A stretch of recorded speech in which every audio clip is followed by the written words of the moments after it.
Good morning, everybody. My name is Jennifer Scheich, and I'm the editor of Farm Journal's Pork and have the pleasure of serving on the LPC Board of Directors and working with Angie Denton to put together coffee collaborations. We try to do those on a monthly basis for our LPC members, but also to anyone who might be interested in the topic. And we're so excited today to be able to talk about videography and editing tips, which I've already proven my lack of knowledge on with our guest speakers here in our chat beforehand. But looking forward to being able to dig into this area and get some takeaways that hopefully we can all share with our teams and be able to help take our videos and the work that we're doing to another level. But before I get started and introduce our guest speakers, I wanted to invite our executive director, Stacy Fox, to share any updates or announcements that she may have today. Yeah, thanks, Jennifer. Looking forward to our discussion today. Not a whole lot, just membership. If you haven't renewed your membership, of course, we would love to have you do that. We do have that new membership directory available in the portal. So if you need help getting access to that or want some more information, feel free to reach out to me. I'll drop my email and phone number in the chat today. And if you need anything related to your membership anytime, please let me know. But we are working on getting those, everybody that hasn't renewed, just kind of reminding about memberships. The Ag Media Summit is coming up in the beginning of August in Kansas City. The program is coming together really well. Sheila is our program committee chair, and she's done a great job putting together some fantastic educational programming, not to mention all of the other networking and trade show opportunities, just chance to catch up and have fun as well. And we have some exciting things to announce soon on the LPC front during Ag Media Summit. So early registration for that ends July 13th, but there's no reason to wait. So go ahead and get registered today. And if you have questions, just let us know. And thank you for being here today. Thank you so much, Stacy. And again, if this is your first time to join us, we hope that you'll consider continuing on. We try to tackle different topics and mix it up. So from writing to photography, to even sales and the marketing side of our business, to social media, we're always trying to find ways to just talk about topics in a relaxed setting. We have our experts here to be able to kind of guide us through some information, but they really want it to be interactive too. So if you guys have questions, I want to encourage you to check out the chat at the bottom. We may throw some questions into there as well and have everybody introduce themselves and kind of who you're with and where you're from, just to help you get to meet a few people in our group. But also feel free to throw questions in there as we go, and we'll ask those at the end, most likely. So with that, I would like to introduce you guys to Coin in a Log Creative, Tyler Penland and Drew Ames. They're here today to talk about the pros and cons of working as and with contractors, memorable story trips that they've had, videography and editing tips, and then turning an idea into a featured documentary. And so I'm so excited to know they have a lot planned. So with that, I'm going to turn it over to them to introduce themselves and get started. Hello, everyone. My name is Tyler Penland. This is Drew Ames. We are Coin and Log Creative. And I'm going to share my screen because we have a little slideshow prepared.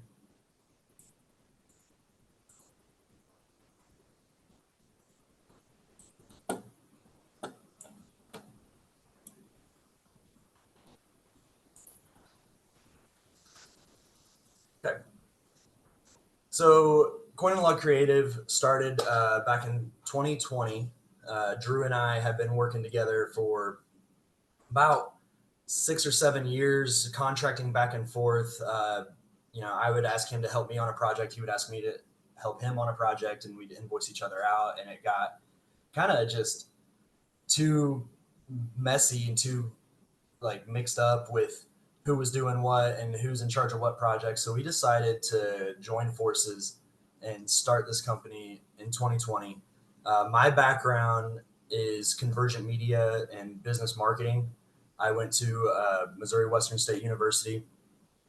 Through college, I worked as the technical director for Fox News here in St. Joseph, Missouri, and learned what live publication was like, and learned that I just get filled with anxiety every time we go live.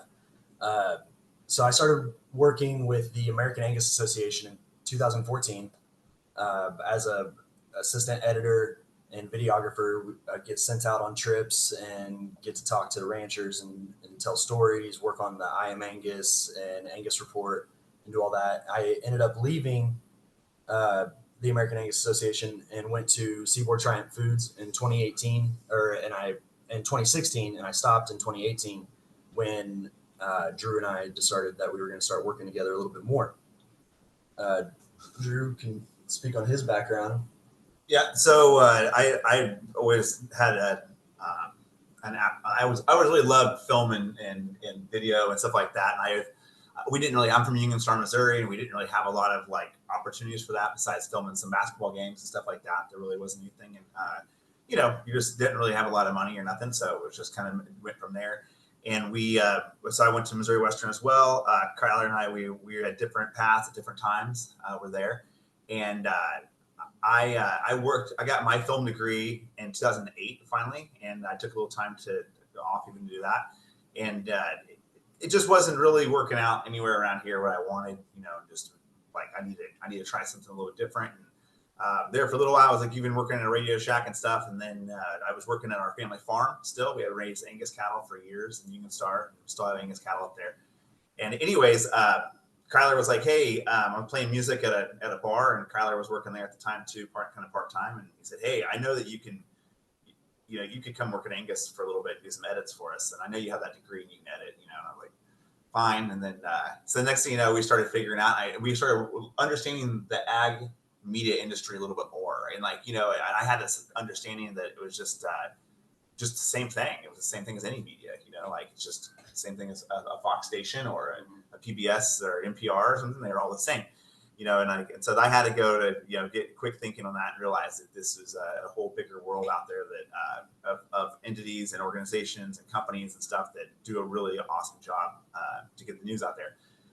And so then, we started working on the I Am Angus films, and we were working on, some really neat projects, about anything with I Am Angus, anything to do with Angus. We were filming at that point with our friends Josh Cornelis and Eric Grant. And anyways, from there, like you said, we were just billing each other back and forth. It was like people just knew us. Like Miranda Ryman, she'd always just be like, "Well, what Kyler and Drew do it," or it would just be like she would even like introduce us as Kyler and Drew, like as the company. You know what I mean? Like that's how it was. And finally, we were like, "We've got to be something different." And we were going to CattleCon, and we were like, "Hey, we were working at it with NCBA, and we do CattleCon every year. We do the extra media for that, which is a blast." And finally, we were like, "We need a company name, and we need it to be something other than Kyler and Drew, or Drew and Kyler, or whatever the heck that is." And so that's kind of how it went from there. And we went into a full swing with that. So yeah, I think I'd say 5th generation Angus cattle rancher, but it's probably more like 6th or 7th. I need to actually do the math on that one. I do a lot of live recording, all different kinds of musicians. I've done a lot of that. We just kind of went from there. We have amazing clients now and awesome people we work with. So just to kind of give you a little rundown, there's the both of us.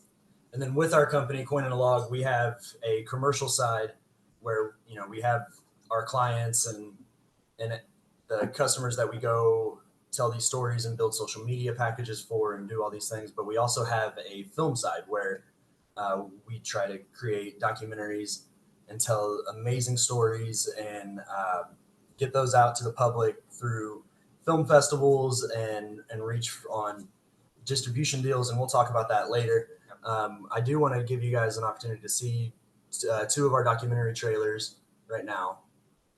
I'm afraid if I share this, I need to change the screen.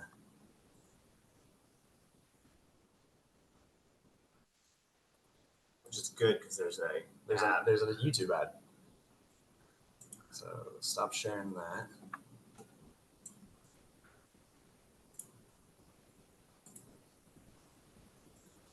Okay. Can get the sound off. Can everyone hear this? First, I don't know if the sound will work. Here, push play real quick. See if anyone can hear it. Say what happened. Oh, we did something.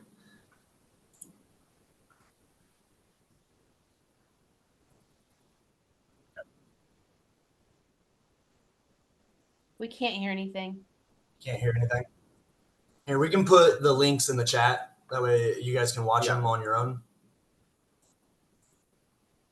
Kind of just gives you a pretty good idea of like the film side and the documentary side. And if anyone has seen Losing Ground or has seen Wildorado. yeah, Wildorado or The Fabric of Our Forebears, like those are all like really good Angus films that we worked on, and like we kind of were working on the same idea and premise of those, but we've gone much farther in our filmmaking world as well. And the amount of money and extent of the projects we've worked on since then is like I would say way more grand, you could say, for sure. And it's been quite the process. And thank you for telling us you couldn't hear it, because that would have been awkward to go for the whole time. And yeah, we'll put the links in the chat. So like we said, starting off our career, we were mainly just contractors for other companies, starting with Angus and moving to Triumph. And from there, we needed to find our work. The kind of the pros and cons of being a contractor. If you're not out in the field, if you're not working, you're not getting paid. Now we say on here, we have like the pros and cons of high travel. It's great being able to travel for work, but sometimes that, puts a wear and tear on your body. We love being able to pick our own projects, and remote work, obviously, are great. And when you're a sole proprietor, tax deductions are outrageous what all you can get. As for the cons, what we find is just being a contractor and working with other media teams, the communication generally lacks on getting stuff to the contractor. We're not in every meeting with the marketing team. We're not in discovery meetings. We're not in pre-production meetings. So you really have to rely on whoever you're working with to get you those materials. And I think that's one of the major negatives of just being a contractor and working like that. Yeah, like 2 weeks before a project, when somebody knew about it for 2 months, and they're like, "Oh yeah, can you go to whatever?" And it's like, "How long did you guys know that you wanted?" Well, we thought about that, but we just didn't get a hold of you, or we didn't whatever. Or we thought somebody already did. And this could be like a regular client, like, because we have some clients that are that we talked about in the us and I and we categories, because we're that close with that client and do so much work for them. So once Coin and Log started and we started bringing people in to help work with us, we started working with contractors. And what we found was the pros greatly outweighed the cons in this, is because you can delegate work to your independent contractors. There's less travel requirements. The ability to build a larger network of your clients and creatives you're working with is so valuable. Of course, if you're working with independent contractors, your payroll taxes are going to be less. There's less wear and tear on your own equipment because the contractors usually have their own. Now, there are times where if a project calls for something that the contractor doesn't have, you'll need to lend out your own equipment and stuff. But for the most part, the contractors usually have their own equipment. You get to work as a team, and I think that's one of the most valuable things as working with contractors is instead of being left out of the room, you're now in the room. You're guiding those discussions. You're able to communicate to the contractor what you need, and it frees up time for other projects. Of course, when you're able to delegate work, you can bring more stuff in. And I think the major con of working with contractors is just building that trust, finding people you can trust to go out to the ranches or the corporations and represent your company. We've spent a lot of time working with clients and building these relationships. So having that trust in someone can be difficult at first, but once you find that, it's great. These contractors that you can send out, and they're going to represent your company correctly. They're going to bring the same values and morals and everything to the client. Now, when you first start using contractors, there might be a dip in quality, and that just takes time to bring people up to speed. That's why we have like onboarding and training on the cons list, is because they're just like any job. There's going to be time to bring people up to speed. Especially if they don't know ag at all, you know what I mean? And that's one thing that we're working on that right now on a role we're trying to fill. And it's, finding somebody that knows agriculture, yet knows media really well, and yet knows, but yet is dependable, and yet isn't going to cost us an arm and a leg, just up front. And you know what I mean? It's just finding that right person, and that's okay. But we run into those issues from time to time, and you go, who would you trust on your farm or your ranch? Would you trust this person out here to swing a hammer? Is this somebody that is going to be working for PETA on the side or something crazy like that? That sounds ridiculous, but you got to think about that kind of stuff, especially when we do work for the largest privately owned, one of the largest privately owned cattle companies in America. You know what I mean? That's a big deal. We want to make sure that that's not taken for granted, and somebody does something. So those are a couple of things. And one more side with working with in a company versus as a contractor, or as we do it as our own company. If we were working for a company, let's say Kyler was back at Trent Foods, or if we were working for Angus, they just sent you to somewhere. That's how it went. You just went. They didn't. A lot of times it wasn't like, hey, can you go somewhere? And now that you might get asked that, but a lot of times it's just assumed that you can do it. And that's with us. Again, Kyler was saying we can pick and choose our projects how we want to. If we're making the film, then obviously we're setting the schedule. So, there's stuff like that. That's just, it's a little bit different when someone's telling you to do it versus we're creating it and we're deciding what we're going to do. Absolutely. Some memorable story trips that we've had over the years. The first one that comes to my mind that I was on, that I got a chance to go to, was we went to we offered a video production to the Angus Foundation to put in that they can auction off, and the family who won was up in Montana, and this was one of my favorite trips because it was the first time I ever got to go to Montana, and this is just one of the most beautiful places I've ever been. It was great. Drew, what about you? That was good. Yeah, that was in Pony, Montana. It was Holotop Angus, and it was near Holotop Mountain, and it was a lot of fun. And we ended up making a trip out of that. We've worked with Surf Angus beef over the years, since off and on since 2015, 2014. Yeah. And that's that's what we call a stint. That's a good. We're kind of tenured to the company. I had nothing but praise for John Sticka, even Mark McCauley at Angus. Those guys are. I have just so much respect for those guys and all the teams up there. It's nice to work for an organization that cares about you when you're out there doing it.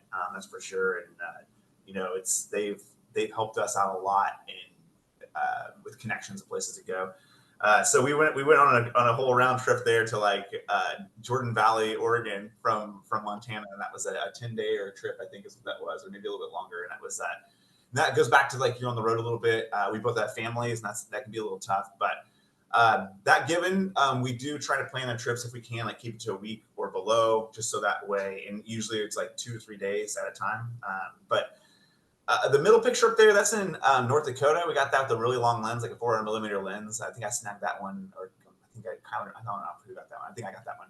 And then that was a really, really fun trip. Kyler and I had a blast on that one. A lot of really neat people from there. That was so much fun.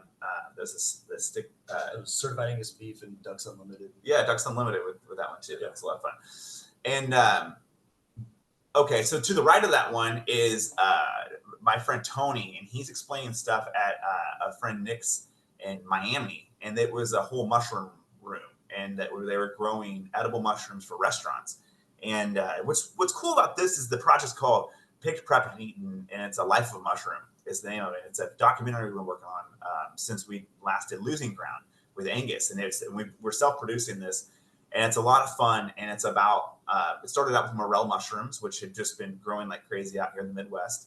We're from St. Joseph, Missouri. I don't know if we mentioned that or not. That's I'm from Union Star, Missouri, north of there, and Kansas City, pretty much north of there. So that's we're here in the Midwest, what we call the Midwest, and the Midland Empire, as it's known. Anyways, So Tony, he is from Canada, and he's up there with the mushrooms, and he's a host of a mushroom vlogging podcast, really successful. And we've been interviewing all these guys to get their input and information about what it's like to grow mushrooms and mushrooms in general, and how they grow and the people involved with them. And it's a really amazing story. And this thing has grown and blossomed to something huge, from agaricus mushrooms to wild mushrooms to the pop culture involved. And we're self-producing it. We're hoping to have it come out at the end of this year. We have a sneak peek coming out in the next week, a week and a half. That's going to be shown in some select places, and so it's really, really cool. Below there also is in Ecuador, and that was the Chichewa was a tribe. I had to learn a little bit of their language so we could be there. And I was there with a gal that works with the National Geographic and a bunch of other big companies, and we were there doing a piece that was for our film, and I was helping out with her. And it was a lot of fun. It was a lot of work. It was in the Amazon rainforest. That was an extremely memorable trip. It was a lot of hard work to get there, and you had to be in shape to get up and down those mountains. And but it was worth it in the end, because that girl Carol right there, she actually found like a really amazing mushroom, and we found one that the species could use for their culture and in different ceremonies that they didn't know they had. And the guy that I was with was actually my friend of mine found it, and so that was neat that it was a kind of an unknown species just in general. So that was a lot of fun to be a part of that. And then to the right is in Telluride, Colorado. Get a chance to go there sometime, y'all. It's an amazing place. It's where cowboys and hippies converge. It's right there in the mountains, and it's a lot of fun. But we were there to film their mushroom festival, and we got to be a part of their organization, helping with their mushroom festival, doing some media stuff. And just in general, and we're also making a small documentary about the Telluride Mushroom Festival as well. So those are a few ones just of the recent. We have so many. Up top is CattleCon up there to the left. So we didn't say that. That's myself, David Palmer, who's our right-hand man, Kyler Penland, of course, right there, Cooper, Laura, and Ansley. And all of those people are great people, part of our team. And Ansley was our intern this year for CattleCon, but we worked with her other times, and she's great. Laura is the best photographer in the area for sure. I would fist fight over it. I'm kidding. I wouldn't fist fight it. But it's Cooper is we've had to teach him from scratch. He came from our local college, and he didn't know anything about ag, and and he's a great asset to the team. So getting into some videography and editing tips, and there's so many more we could talk about. These are just kind of what we boiled them down to. Our number one tip is the more pre-production you can do on a project, the better. The more research you can do, scripting, shot listing, building itineraries, the better. That for you and for the contractors you're working with, make sure everyone's on the same page. And that's what this step is for. It allows you to manage expectations with your clients, let them know, like, hey, we'll be in, we're getting a sunrise shot the morning of, we're going to be doing interviews from 10 to noon, and then we'll break for lunch. Who's your contact? Yeah. Getting contacts set on the company side, the pre-production looks a little different. Like, we're going through equipment checks. We're making sure every battery's charged, cards are dumped. We have a hard drive that's ready to get the footage and photos put on. And, we do all this before we ever even step foot on the client's property. The next big tip I would like to say is show, don't tell. And this comes to when you're behind the camera and in the editing room. This is kind of a tip for both. What I mean by this is don't rely on your voiceover to tell the viewer what to think. Don't rely on just your interview quote to tell the viewer how they should be thinking about this. You need to immerse the viewer, bring them into the scene, let them form their own opinions. Doing this allows for higher engagement. What else? It allows the viewer to have a more solid opinion about what they just watched if they're forming it themselves versus if someone's just telling them. Which leads to number 3, which also is, have you all listened to a show or a movie, or you're listening to a segment and you hear like the crickets first, and it's like crickets, crickets, crickets. You know, you hear the sound, and it's just little chirps only. That's immersing yourself. That's also using that same thing with the show and don't tell, because you're not just saying like, and the crickets in the background. Like, let them hear the crickets. You know, like, it's nothing wrong with that. Find the crickets when you're there and take the time to get that sound, because that might tell the story. It doesn't mean record everything, but that gets you to the good audio, and that's where we would have good dedicated mics, external recording devices, but make sure we're getting good audio, because, and I'll let Crowder explain more about this, it's 50% of your product. Audio is 50% of your product, because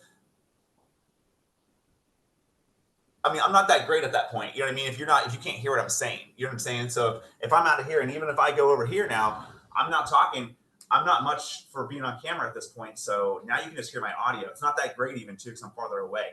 So getting good audio and getting good video are just as essential as just getting good video or just getting good audio. You want to get 50% of both, because it's both of your products for that. Now, some publications might be more heavy on audio, and some might be more heavy on video. And some might be more heavy on graphics and designs like that. But if you're keeping in mind that 50% of your product is audio, and in video making, you're going to be doing better the whole time, and getting good audio too, and good video. And with that, the closer you can be to the mic, the better the audio is going to be. That's if you're interviewing someone, that's if you're doing a podcast or a Zoom call, the closer that mic can be. And now there are some stylistic choices you have to bring in. Do you want a lab on the person? Do you want to be able to see the mic? Are you using a boom so it's out of the shot? You have to know what mic is appropriate for what situation. Is it outside and it's loud because you're getting wind and it's going the whole time, you know? And like, so that means you're going to put a sock on it. You need to put something else on top of it. And that's why you look at the top of that picture there. That's that big fluffy guy is up on top of that. So I'm getting outdoor audio. And that's why we have external recording equipment and dedicated headphones, so you can monitor that audio, so you can separate it from the camera and just hear what's happening, and you can focus more on it. Along with audio, you have to have good lighting. I put understanding fundamental lighting techniques on here, and what I mean by that is just, if you're setting up an interview, the most basic lighting setup you can do is what's called 3-point lighting. That's where you have 2 lights in front and 1 behind. And what that does is it helps separate the subject from the background. It gives them space. You're not putting someone right up against a wall and filming. I can't tell you how many videos I've just swiped by because I couldn't see the subject along with the audio. And we've had problems with it over the years too, of not having strong enough panel lights. If you think you're going to get a little small light kit that's this big and put a little tiny battery on it and go outdoors and go get some shots, you're wasting your time, you know. And so your best bet is to get a good balance or get something like that. Else, I mean, yes, we've learned the hard way on all kinds of lights. And if anyone has any questions about this besides the Q&A we have here, by all means, please say something, because we would love to help you out because we've learned the hard way. I see Morgan's on there, and she can definitely tell you our experience with that. Morgan, by the way, is one of our dear friends. I've been on so many story trips with her, and I would say that we've only helped get better together. And it helps to have a good team like that, people that you literally care about and would do anything for while you're there, because that's really important to being part of a team. So, hi, Morgan. Just want to say hi. Yeah, and using bounces and scrims, and that's what we mean by manipulate natural light.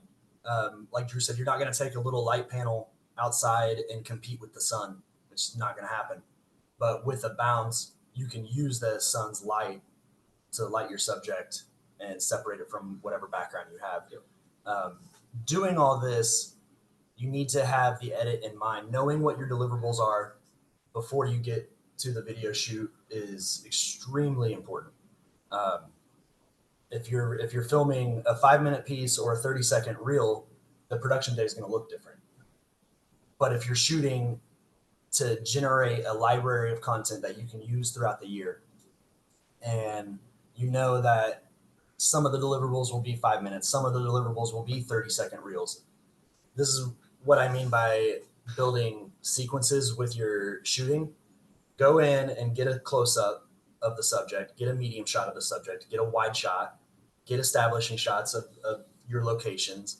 I want you to shoot with the edit in mind, because there's nothing more frustrating as an editor than getting a whole bunch of footage and it's like 2 shots of each scene of each location you were at, and I can't build a scene around that. I can't immerse the viewer in this because there's not enough shots to use.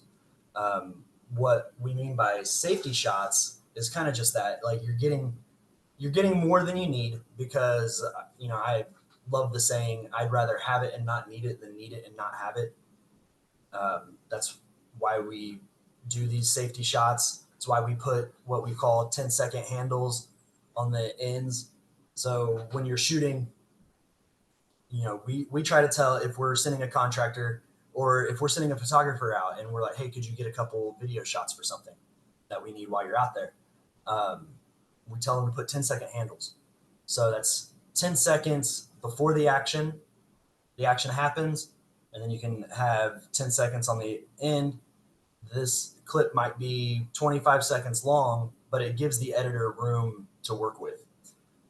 We at least say get 10-second shots. You know what I mean? Yeah. So if you're at somewhere and you're like, I'm not sure about this shot, I'm going to get this, or I think I got it. And you're like, if you instantly get it and it starts right there, just let it roll for 10 seconds. Like, what's it going to hurt? What really isn't going to hurt to have a 10-second clip instead of a 3-second clip that you were like, boop, okay, I got it, boop, and it's like, I'm trying to save on space or whatever. And like, normally at this point, you just have more cards with you. Just have something to like back up with that kind of stuff, because in the end, it's going to be worth it to get that 15 seconds or 20 seconds like he's saying. So, yeah. And then, of course, get vertical. In today's day and age, a lot of media is digested vertically now. So I'm not saying don't shoot horizontal, because I'm a purist. I love horizontal video. Yeah. But there's nothing stopping you from just turning the camera vertical and hitting record and getting another 10-second clip. Especially if you know it's going to be a social media clip. Like, if you're like, this will be for social media. Like, I already got it once. I have an extra 5 minutes. I'm sitting here anyways. Just flip it real quick and get 10 seconds of it. Like, what will it hurt? We've actually started using dedicated cameras just for social media vertical video. There's camera mounts where you can attach a phone to it, or one of those GoPros or anything. The attachments are great. So important to have your white balance in mind when shooting. And if you don't know what white balance is, it's the color of the light that's coming into your camera. If you're outside and you're shooting and it's sunny out, and your white balance is set to indoor tungsten light, your image is not going to be good. I don't know how else to put it. Like, the color's going to be off. Yeah. The color corrector, whoever's editing, is not going to be able to bring that back. The colors are crushed, the saturation's gone, and it's an unusable clip.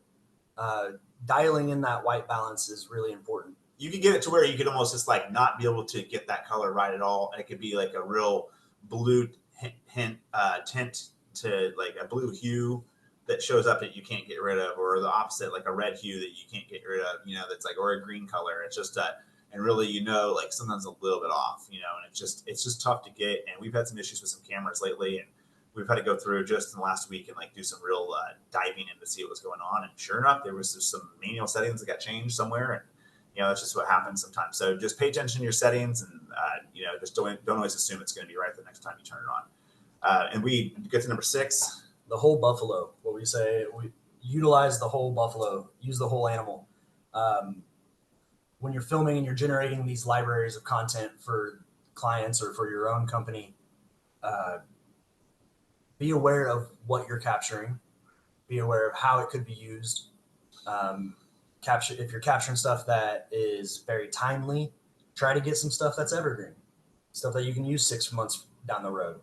And be able to be adaptable for the different platforms, because now like YouTube versus TikTok versus Instagram versus Facebook, they're all vertical.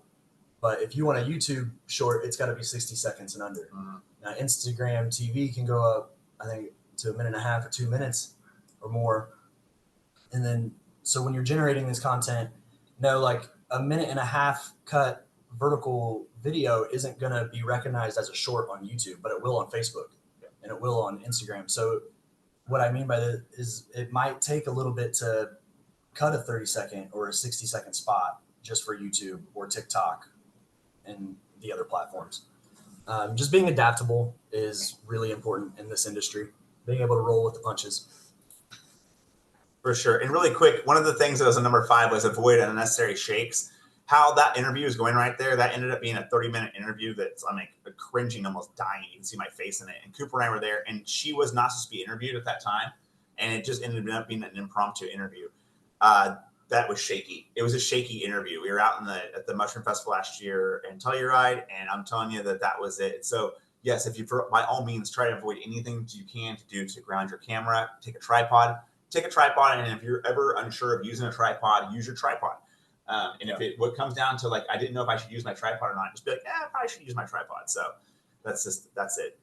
So we can move on for time's sake. So we'll go to this one here. Yeah. Turning an idea into a documentary. And this is something that, these are passion projects for us, or at least they start out as passion projects for us. Life of a Mushroom was started when, like 2015, around there. We're still working on it. So, and Morgan's got a question that kind of deals with this. But if we find a story that's compelling to us and we kind of hyper focus on it, we start researching and we see if the story's got legs, if it's got stuff that can move it, and there's a clear, maybe not necessarily an end, but there's a clear beginning and middle. We start developing this story into basically a thesis. And then one of the most important steps in this is approaching the subject matter experts. And Drew's great at this, being able to just reach out to someone and say, hey, we're creating a documentary. It's on, culinary edible mushrooms. We'd love to come check out your facility. Something. If the worst case scenario, they're going to say, no, we're not interested. And then we just move on. But these are the people that are going to drive the story. These are the people that are going to be relatable to other people out in the world that are going to view your story. And then you got to be able to adapt, because once you talk to these subject matter experts, they're going to teach you things that you didn't know about the subject. And maybe you were wrong. Yeah, you could just be completely wrong about it. And so being able to adapt, and then from there realizing, is this a story that can actually be made into a documentary, or does this need to be a YouTube short or something? And really quick on that is that we've approached it recently from 2018 when I started Life of Mushrooms, and when we got into it soon after altogether.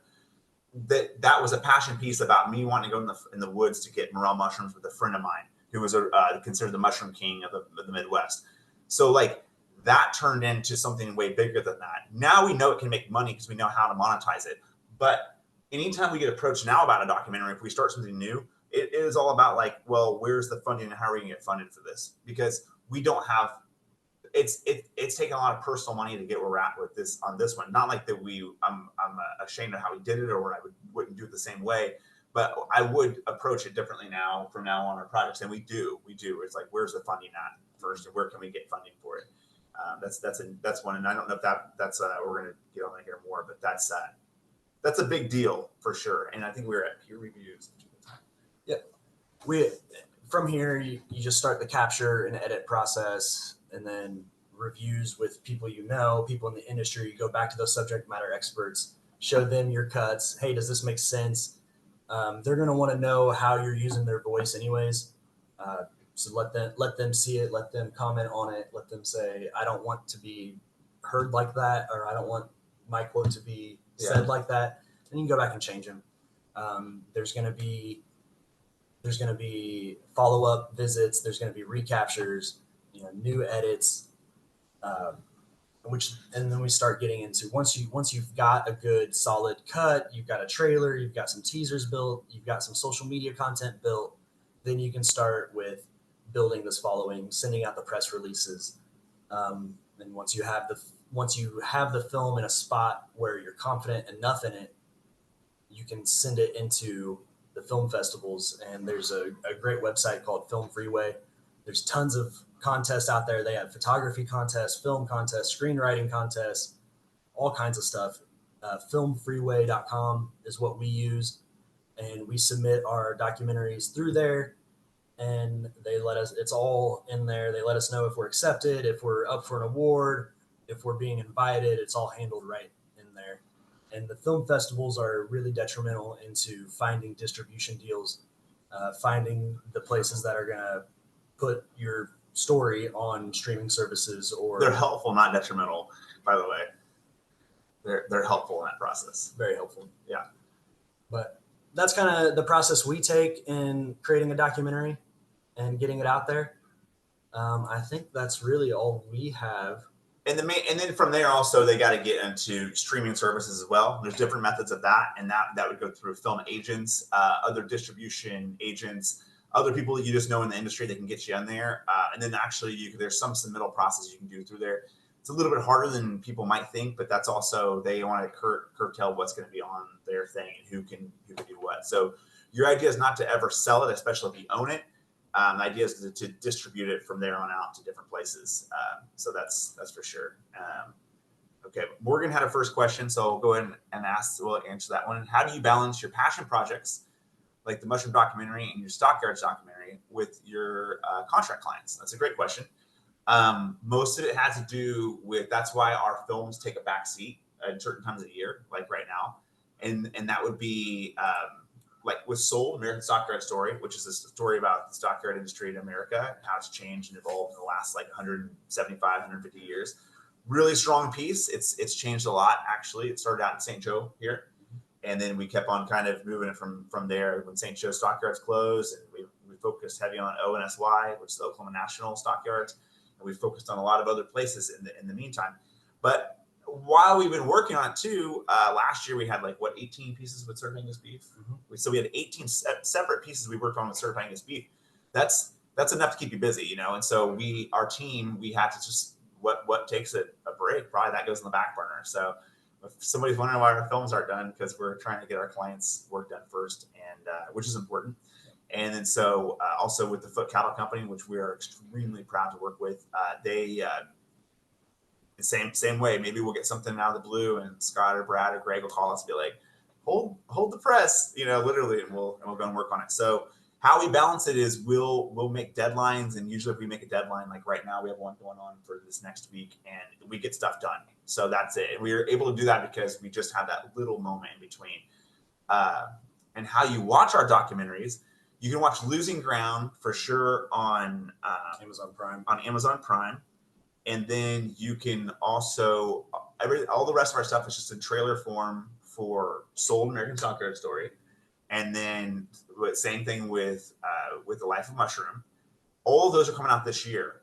We're going to distribute Soul, American Stockyard Story first.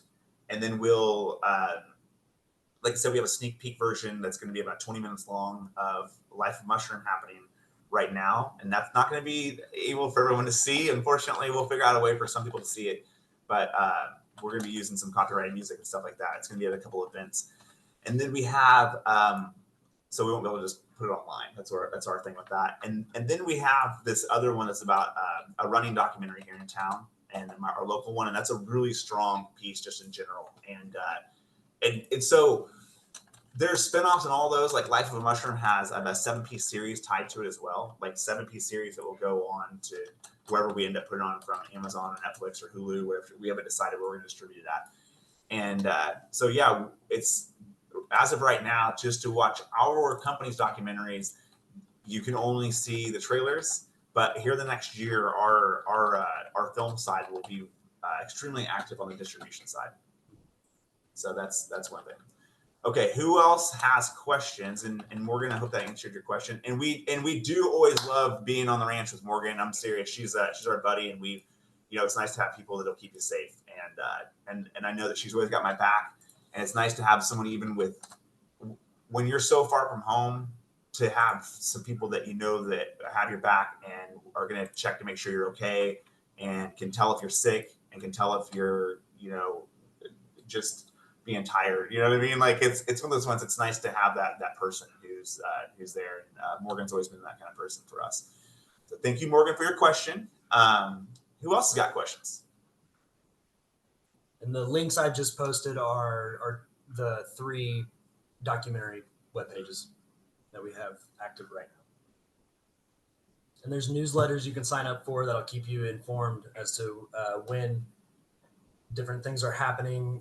Like with the Life of Mushroom, there'll be a sneak peek newsletter coming out. And then when they'll be out for public view, there'll also be more newsletters coming out. We're getting ready to push it more. So not Jennifer. knowing yet where you're going to release the Life of the Mushroom film. At what point in the process do you decide where you're going to distribute films? Cool. Yeah, that's a great question. So when we decide, I think a lot of it has to do with, with those, we probably could on all 3 of those pieces right now be probably pushing more on distribution. We just don't have, I guess, a solid piece to show anyone yet. And so that's the first thing they'll always ask is, what can I see it? When can I see it? When can I watch it? So having a proof of concept like with the mushroom one coming up here soon, we have a 50-minute version of Life of Mushroom done already, but we could show some people that, but it's just not viewable. You know what I mean? It's not in a form where you're like, okay, that's great. And it looks good. Everyone that's watched it has loved it, but we just know it's just not the whole story yet. It doesn't have the edits. So the one that we'll show this week, though, it will be more concise and be watchable. It'll leave you with the taste in your mouth going, man, I want to see more of this. But as far as distribute for streaming, that's where like the film agent comes in, and with the proof of concept, the film agent can go out and shop it around to the different streaming networks. Streaming networks can approach us individually from the film festivals if they saw the film there and they like it and thought that it could bring viewership to their platform. They'll send messages out. There was a festival version of Sold that went out on the Roku TV for like a week and everything, but we're reworking some of that, finishing up that Sold story, and then we'll release it to the public towards the later part of this year. Yep. Is there any other questions?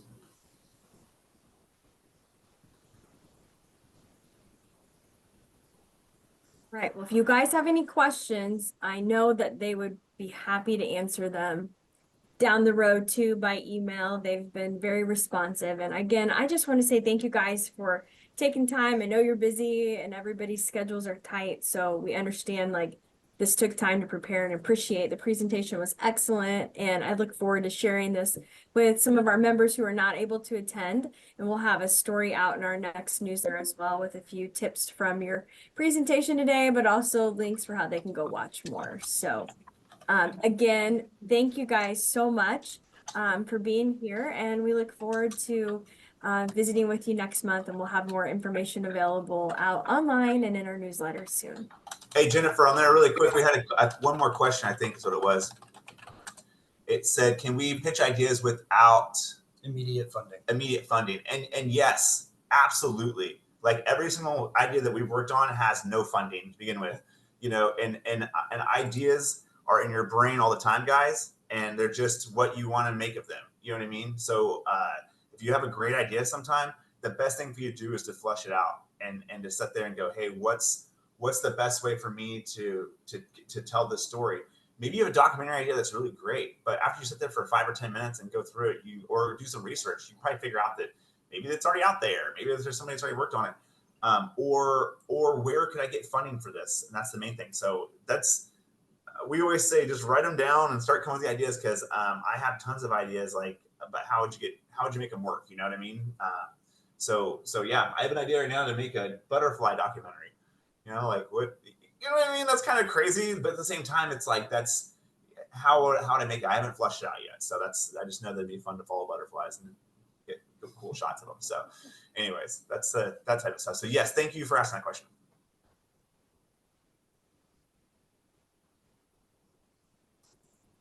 Okay, well, I try to get us done as close as I can to 10:45, just because I know everybody's got their next meetings and they're starting to drop off. So thank you guys so much. It was awesome.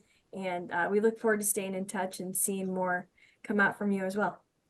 Thank you. Thank you, everyone. Yeah, we appreciate it. Thanks, guys. Have a great day. Yep. Let us know if you need our help ever.